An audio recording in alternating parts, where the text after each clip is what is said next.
آپ کے وصال سے کچھ عرصہ پہلے نا آپ نے ایک قاصد بھیجا روم کے بادشاہ کے پاس، وہ گیا تو وہاں اس نے ایک عجیب منظر دیکھا کہ وہاں ایک حافظ قرآن نابینا آدمی قید ہے، اس کی آنکھیں موجود نہیں ہیں اور وہ چکی چلاتا ہے، آٹا پیستا ہے۔ اس قاصد نے اسے پوچھا تو یہاں کب سے ہے اور یہ تیرے ساتھ معاملہ کیسے ہوا؟ تو وہ کہنے لگا مجھے انہوں نے گرفتار کر لیا، پھر مجھے کہنے لگے عیسائی ہو جا،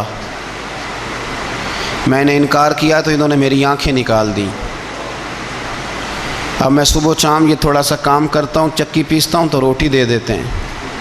وہ قاصد حضرت عمر بن عبدالعزیز کے پاس آیا اور آ کے کہا حضور ایک اس طرح کا مسلمان روم کے بادشاہ کے پاس قید ہے، ایک مسلمان کی تکلیف۔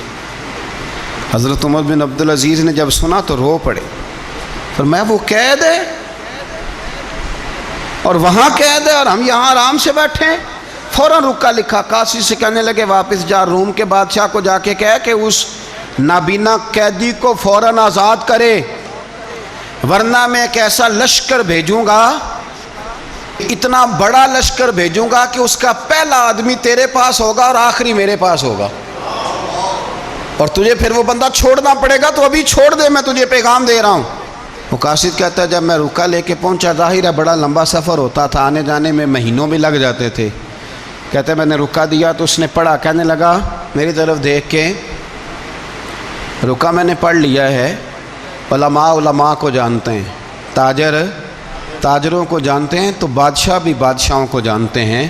فرمایا تم مسلمان ہو میں نہیں ہوں، پر اتنی تم اس درویش کی قدر کرتے ہو میں تم سب سے بڑھ کر قدر کرتا ہوں۔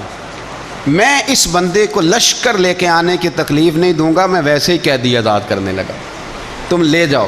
کہتے ہیں مجھے چند دن وہاں رہنا پڑا، کچھ لوازمات تھے جن کے لیے رکنا پڑا۔ ایک دن میں شاہ روم کے دربار میں گیا تو وہ تخت سے نیچے اتر کے رو رہا تھا اور اس کی ہچکی بندھی تھی اور اس کے سینے سے آواز نکل رہی تھی۔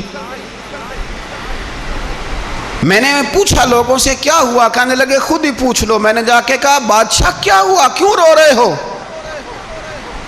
تو کہنے لگا آج دھرتی کا حسن اٹھ گیا ہے، آج سنگھار ختم ہو گیا، آج دھرتی کا حسن اٹھ گیا۔ میں نے کہا کیا ہوا؟ کہنے لگے عمر بن عبدالعزیز انتقال کر گئے، تمہارا امیر چلا گیا۔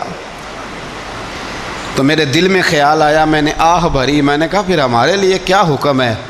تو فرمانے لگے وہ چلتا پھرتا راہب تھا، لوگوں کے پاس کچھ نہیں ہوتا تو وہ فقیر ہوتے ہیں، پر اس کے قدموں میں تو خزانے تھے، پر وہ پھر بھی فقیر تھا۔